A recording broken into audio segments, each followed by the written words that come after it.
एक मुस्कुराता हुआ चेहरा, एक चमकता करियर और अचानक एक दिन सब खत्म। हम बात कर रहे हैं एक ऐसे शख्स की जिसकी ज़िंदगी जितनी रंगीन दिखती थी अंदर से उतनी ही बिखरी हुई थी। नाम मुकुल देव। एक ऐसा कलाकार जिसने जब पर्दे पर कदम रखा तो हर किसी को लगा कि बॉलीवुड को एक नया सितारा मिल गया, लेकिन आज वही सितारा हमेशा के लिए डूब गया। और यह कोई साधारण मौत नहीं थी, ना हार्ट अटैक, ना एक्सीडेंट और ना किसी लंबी बीमारी की लड़ाई, बल्कि इसके पीछे छुपी है एक ऐसी कहानी जो सवाल उठाती है, क्या मुकुल देव की मौत वाकई एक इत्तेफाक थी या फिर एक इमोशनल मर्डर।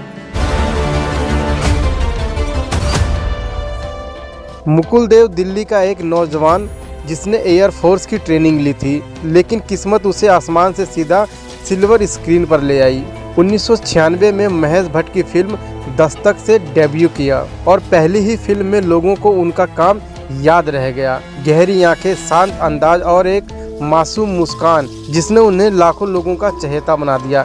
लेकिन यहाँ से शुरू हुई एक नई लड़ाई जो हर उस कलाकार की होती है जो इंडस्ट्री में टिकना चाहता है। सन ऑफ सरदार, जय हो, यमला पगला दीवाना जैसी फिल्मों में साइड रोल करते हुए उन्होंने अपना काम किया, लेकिन जो मुकाम उनका सपना था वो उनके हिस्से में नहीं आया। टीवी में भी हाथ आजमाया, लेकिन वहाँ भी शोहरत ने उन्हें सिर नहीं चढ़ाया। साल 2005 एक ऐसा साल जो उनकी निजी जिंदगी में सबसे बड़ा तूफान लेकर आया। उनकी पत्नी शिल्पा देव उन्हें छोड़कर चली गई और साथ ले गई उनकी सबसे प्यारी चीज, उनकी बेटी सिया। मुकुल ने इस गम को कभी जाहिर नहीं किया, पर उनके करीबी जानते थे एक पिता के लिए अपनी संतान से बिछड़ना एक जिंदा मौत जैसा होता है। इसके बाद मुकुल अंदर ही अंदर टूटने लगे। उन्होंने पार्टीज में जाना छोड़ दिया, फोन उठाना बंद कर दिया और खुद से भी रिश्ता तोड़ लिया। 2019 में उनकी मां का देहांत हो गया। जो थोड़ी बहुत भावनात्मक ताकत बची थी वो भी चली गई। बिंदु दारा सिंह, मुकुल के बेहद करीबी दोस्त, ने बताया कि मुकुल ने खाना पीना छोड़ दिया था। वो दिन भर एक कोने में बैठे रहते थे और बस माँ बेटी की यादों में खोए रहते थे। मुकुल अब एक्टिंग से दूर हो चुके थे। ना किसी शूटिंग में दिल लगता था, ना कैमरे की लाइट्स में कोई चमक दिखती थी। जैसे वो जी नहीं रहे थे, बस वक्त काट रहे थे। 15 अगस्त 2025 मुकुल की आखिरी film son of Sardar 2 release होने वाली थी। इस फिल्म में उनकी एक छोटी लेकिन एक इमोशनल भूमिका थी। लोगों ने सराहा, पर मुकुल को लगा अब लोग सिर्फ तसल्ली दे रहे हैं, असल में परवाह किसी को नहीं। और फिर एक दिन उनकी डेड बॉडी मिली, बिल्कुल शांत, बिल्कुल अकेली। ना कोई लड़ाई, ना कोई विरोध, बस एक सन्नाटा। राहुल देव, उनके भाई, ने जब मीडिया से बात की तो उन्होंने एक चौंकाने वाला बयान दिया।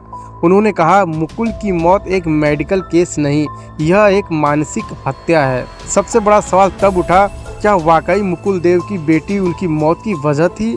राहुल देव ने सीधे तौर पर किसी पर आरोप नहीं लगाया, लेकिन उन्होंने कहा मुकुल अपनी बेटी सिया से बहुत जुड़े थे और जब वो उनसे दूर हो गई तो मुकुल के अंदर जैसे कुछ टूट गया। सोशल मीडिया पर लोग सवाल पूछने लगे, क्या एक बाप को उनकी ही बेटी ने तोड़ दिया? क्या मुकुल की मानसिक हालत इतनी खराब थी कि वह जीने की वजह खो चुके थे, या फिर कोई ऐसा राज था जो दुनिया के सामने अब तक नहीं आया? मुकुल देव की मौत हमें यह सोचने पर मजबूर करती है कि क्या हम अपने आसपास के लोगों को सच में जानते हैं? एक कलाकार, एक पिता, एक बेटा जिसने हर रिश्ता निभाया लेकिन आखिर में खुद से हार गया। यह एक चेतावनी है कि मानसिक स्वास्थ्य कोई मजाक नहीं है और अकेलापन एक ऐसी चीज है जो अंदर ही अंदर इंसान को खा जाती है।